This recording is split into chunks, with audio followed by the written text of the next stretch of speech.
Hey everybody, my name is Nick, director and editor living in Los Angeles, and today I want to talk about the classic film Tokyo Story. So Tokyo Story is regarded as one of the best films ever made. I'd never seen it up to this point, so I wanted to watch it, discuss, think about what makes this movie so iconic, why is it a classic, what's good about it? How do we approach the interpretation of a classic? You can discuss stylistic mastery, and certainly with the director Ozu who made this film, there is a lot to get into with how he uses the camera, his different stylistic techniques, all that stuff. But for me, what I like to think about with particularly a film that is considered one of the greatest ever made is the emotional relevance and the emotional impact of the film, the thematic elements, stuff like that, and the stylistic elements, the techniques, all that stuff, that is discussed, in my opinion, in relation to how it serves the emotional impact. Because that's really what we're trying to do at the end of the day with a great piece of art. We're trying to affect people, right?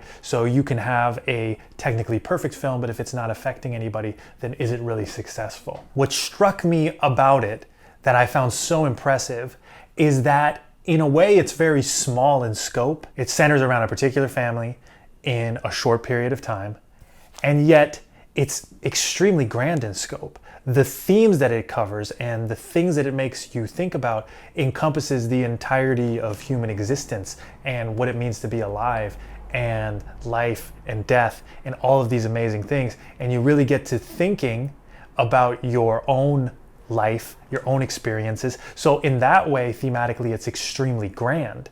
So it is both small in scope, focusing on a particular thing, very, very nuanced, and yet extremely massive, making you think about, the meaning of life.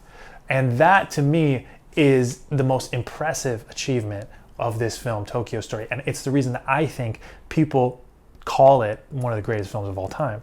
So the plot is very simple. It's about an old couple visiting their adult children in Tokyo. They go on a little trip. They go visit them for about 10 days. Within this single moment in time, in this particular family's history, we see so much.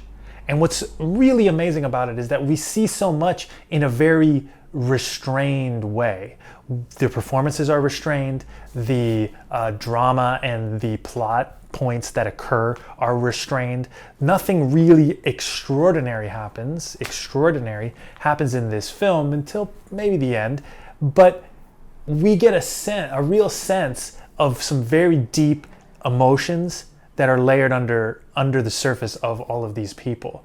We learn so much about these characters, and they never really say explicitly what they're thinking or feeling. In this family, we have represented three different distinct stages of life. The young children, the grandchildren, kids running around experiencing this situation from their perspective. Then we have the adult grown-up children's working adults experiencing this situation from their perspective. Then we have the older retired mother and father experiencing this situation from their perspective. And in an interesting way, I kind of tried to put myself into each of these characters and thought of this film as if these were the same people. This is one family. You can kind of see the connection of how each of these people is going to change and evolve their mindset. And just by virtue of being in a different stage of life, they relate to each other differently, think about things differently, and yet they're the same. And so it makes all of their actions all sympathetic. There's no one person that is the hero of this film. There's no correct person in this film. It's all just different stages of life being shown to us. And that, to me, is what got me thinking about these deeper themes. This kind of setup of showing a family three different stages of their life and thinking about myself and these three different stages and how I would have acted. And interestingly, how the characters in the film act is probably how I would act. For myself, I'm in the working adult category of life, the stage of life. And when I watched this film, it was really easy for me to identify with the working adult characters and how they think about this visit from their parents. And in a way, I think what the film does, if you're in that stage of life, is make you feel a little guilty about not giving your elderly parents more time, more of your consideration, not thinking about how the fact that they raised you and that they did so much for you, and kind of not really fully appreciating them to the fullest. There's definitely an element of this film that's about that. But what I really, really like about the film is that Ozu doesn't really put a lot of blame. That is to say, this film is not about treating your parents better or spending more time with your family. It's not a morality tale telling you that you should do this. If you don't, you're wrong, you're gonna regret it. Although there is an element of that will shine through, I think, especially if you have a little bit of that guilt within you, because this film is showing you a situation, showing you the outcome of the situation if you don't spend enough time with your parents, and really making you think about what that means, why we have these feelings, right? But Ozu himself, as a director, is not placing judgment on these adult characters, I don't think. I think that the elderly couple, within their own right, have their own flaws. There's a couple interesting things that happen throughout the film. One, the most interesting to me, being the relationship of the oldest daughter with the father, and how she's really, under the surface, very resentful of him and the fact that he used to drink a lot when she was young. And I think that character, the way it's played, is that she hasn't fully forgiven him yet. And that is a completely understandable way for an adult daughter to feel about her father, if she feels like her father caused her trauma. And within the film, the father gets drunk again at one point and brings a stranger home. And up until this point, you see that this woman is kind of blowing off her family. But when that scene occurs, you kind of realize, like, oh, this is really interesting, this dynamic. She doesn't feel like she wants to give too much time to her father because her father has let her down. The oldest brother is a doctor. And the reason that one day he doesn't, take his parents out on the town is because he has to take care of a sick child, which is extremely noble. And yet at the same time, we kind of feel a little upset as an audience member of, like, hey, why aren't you going and spending time with your family? He's going to work. His youngest child, or actually his oldest child, ends up getting upset with him and saying, oh, we never go out, we never do anything. So he's also, not spending time with his kid. But what he's doing is saving lives. He's helping people. And so there's a lot of nuance within this. It's like, nobody's bad in this film, Tokyo Story. Nobody's doing the wrong thing. Ozu isn't telling us how we should behave. Ozu is simply showing us human existence and showing us how people do behave when put in these situations. A really interesting thing to do when you watch a film, especially a classic film like this, is to think about the point of view that's trying to be presented. A lot of films are first person, they're centered around a character, and we're getting that character's point of view. But what I think is interesting about Tokyo Story is that it definitely has a very omniscient kind of feel to it. This feels like the view of God watching people behave.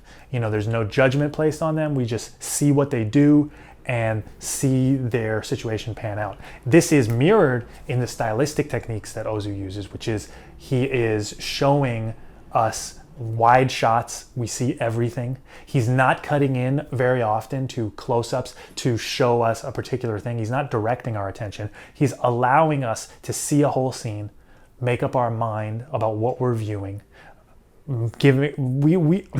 trying as little as possible to influence our opinion on the events, just showing us a scene. And it's really great the way that it's, these wide shots where we see these interesting details, all these little details in these people's houses. We see kind of the different things that they have hidden in corners in the top of their homes, in the foreground, in the background, obviously masterfully composed, and that goes without saying. But just the fact that we get to see all these details and we get to look at them for a long period of time as these scenes pan out, we really get almost like a sneak peek at who these people are. It's almost as if we're seeing more about who they are than they know of themselves. And that's why I really think that the perspective of this film is one of omniscience. And it's also a reason why we get a real sense that this film is about life itself. the best depiction of that for me is the scene where the elderly couple gets sent to the hot spring. And what Ozu does is really interesting in this scene is that we know they're going to this hot spring, but when we open up on this scene in the hot spring, we're not with the characters we know. We're with complete strangers. We're with these people, the younger adults that are visiting this hot spring, and they're playing mahjong and they're singing songs and they're dancing. And we get this really nice nostalgic feeling of like, oh, isn't this a fun, cool place? For me and my age group, that sounds like an excellent vacation. You know, you go, you play some games, you listen to some music, you have a drink, you sit on the patio, you watch the stars at night. It's great. Then we cut into the elderly adults' room, and they're trying to sleep, and these people are keeping them up. And we can also relate to that perspective. We can relate to wanting to go to sleep in a noisy environment and everybody's keeping you up and you're kind of the only people there, so you can't really say anything, you can't really complain because everybody's doing their thing and you're kind of the odd people out. You don't fit in anymore in this situation. You used to want to be participating in that, and now you don't anymore, and you feel a little sad about it. This is also an extremely relatable situation to be in. And so we have these two competing situations happening simultaneously. Nobody's wrong, nobody's right, and yet there's conflict there. And it's kind of an interesting way to look at the world of like, there's these competing ideas, everybody has their interesting perspective, and they're gonna be in conflict with each other. You can't help it, because as you get older, you're gonna get put in these situations. When you're younger, you're gonna put other people in these situations. As you watch it, you really start to think about what all these things mean, and it gives you a lot of sympathy and a lot of empathy for everybody in the film. And that's what I really liked about it. And that's why that particular scene is my favorite scene in the whole film. So that to me is why I thought this film was exceptional, fantastic. I think it goes without saying. It's been talked about many times. There's a lot of different things you could get into with Tokyo Story. That's just a little snapshot about why I believe it's such a great classic film. The simplicity of it mapped on top of the profound thoughts that you were able to come up with when you watch it. So I think it feels a little daunting when you go into a classic film knowing that it's supposed to be a classic. Everybody telling you, oh, this is one of the best films ever made. You start to watch it, and particularly for me, when I start to watch a film like that, my first thought is almost always, okay, what? Why is this film good? What's so great about this? I don't understand. But this film, certainly after you watch it, when you sit with it, when you allow the slowness of this film, the stillness of this film to set in, when you get into the rhythm of the acting and the way that it's filmed and the slow movements, the long establishing shots that kind of bookend every scene, then you really start to feel these interesting, profound feelings. And I would challenge anybody who loves cinema to watch this and not love it. So definitely watch Tokyo Story if you hadn't. I waited way too long to watch it. Don't make the same mistake. Let me know what you thought in the comments, what you think in the comments, and let me know if you want me to review anything else. And I'll see you guys next time. Maybe in a month, maybe in a week, maybe in a couple days. All right, bye.